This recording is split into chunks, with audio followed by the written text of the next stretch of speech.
Hey there, everybody, and welcome to Inside the Vandals. I'm your host, Madison McCord. Joining me this morning is Idaho men's coach Don Verlin here inside the Kibbe Dome, one of the many team meetings, actually, team meeting rooms.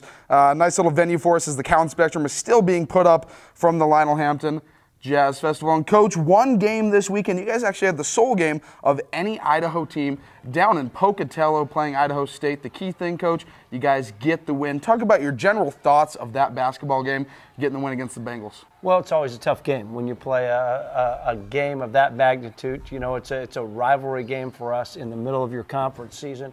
It's a tough game, and to travel all the way to Pocatello, I was proud of our guys, the way they battled and found a way to win in Pocatello on Saturday afternoon. 75-69 was the score of that basketball game. Kyle Brown, a double-double there, a very quiet double-double, though, by his standards, 12 points, 11 rebounds. The star of that game, though, was Connor Hill, 20 points, put up a lot of shots, 7 of 19 overall. Talk about his play and how he's continuing to progress, not only from deep, but his overall game. Well, first of all, Idaho State played zone the entire game, which we knew they would, and so they collapsed around Kyle all night long. Kyle did a great job passing the ball out of the post and getting us some wide open looks. Connor had a number of open shots, and we knew we were going to have to make some perimeter shots. And as Connor would tell you, his first, I think he was one for his first 5 or 6, and they were all wide open looks. And as I told him at halftime, hey, man, you got to keep shooting. And he did that, and he was able to make 4 in a row at one point. I think he ended up making 5 or 6 for the game. And that was really the key to our win, is Connor making some perimeter jumpers. Looking at the team stats here, the key one that really jumps out is rebounding. Idaho, 45 rebounds. Idaho State, 23 rebounds, 21 on the offensive glass, 24 defensively. Talk about the team effort to get there on the glass and really secure more possessions there for your team. Well, that was one of the keys to the game. We knew they were going to zone us the whole game long. We had a huge height advantage inside, and one of the things we had to do was crash the boards, and I thought our guys did a great job of that.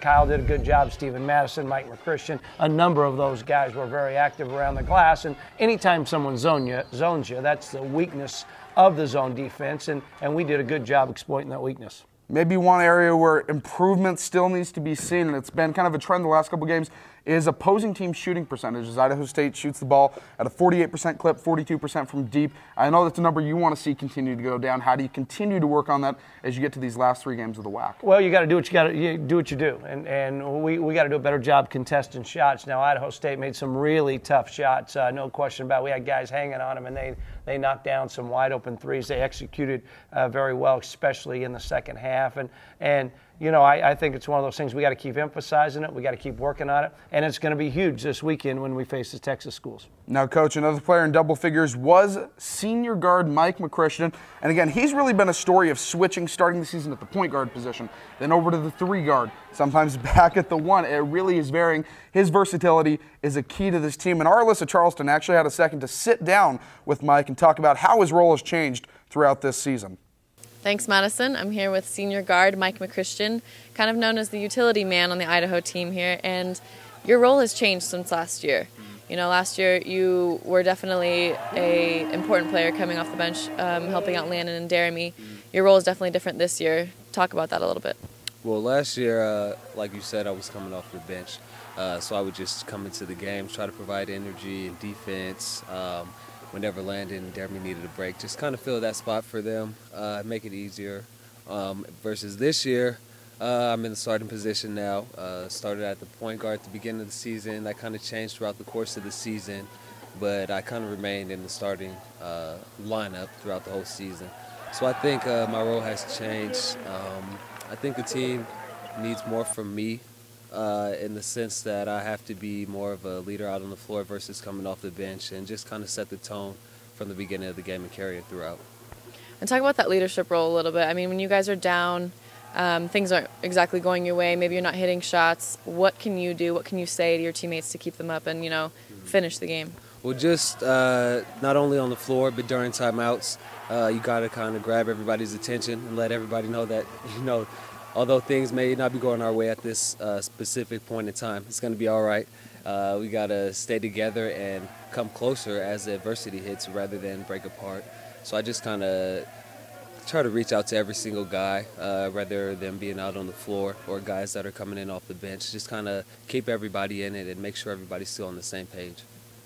So you've also played pretty much every position on the floor except for center. What is that like? You know, how do you prepare yourself going from playing point guard to the 2 guard to the 3 guard?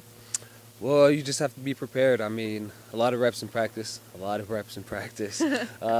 have to, because we skeleton, which is going over our plays without any defense. I have to go in about 2 or 3 different groups sometimes, running the 1, 2, and the 3. But it's kind of easy because starting off at the point guard, I already know the plays and where everybody's supposed to be at. So it makes it easier for me to go in there at the 2 guard or the 3 guard position and then just kind of continue to keep it flowing. And then what's kind of your favorite part about being on a Division I team? You know, you played in junior college. What are the perks of being a D1 college athlete? There are a lot of perks. My favorite, that's a tough question. I would have to probably say the competition, just because I'm a competitor. Obviously, the flights and the locations of the arenas that we go to, they're wonderful. I mean, everything is a great experience. Going down to Utah State and playing in front of 10,000 plus people, you can't really simulate that in any other way aside from being there. So aside from that, just the competition and being able to go out and play against top players around the nation, that's probably my favorite part. WAC tournament's coming up. It would be preferable if you guys could stay out of the bottom 4, so you stay out of that, so you get the bye that first round. What is the mindset of the team going into the tournament right now? The mindset of our team is very focused and just mental toughness, basically. We've had some tough losses throughout WAC play, a lot of close games that have come down to the final possession. I know Louisiana Tech is undefeated in WAC play, and our coach told us a statistic that in the 2 games that we played them, total of 80 minutes, we led 72 minutes of the games. So, I mean, I think we have a sense of urgency behind us, and I also think that we know we can compete with anybody in the WAC. So once we get to the WAC tournament, if we're playing good basketball, I think we have a good chance.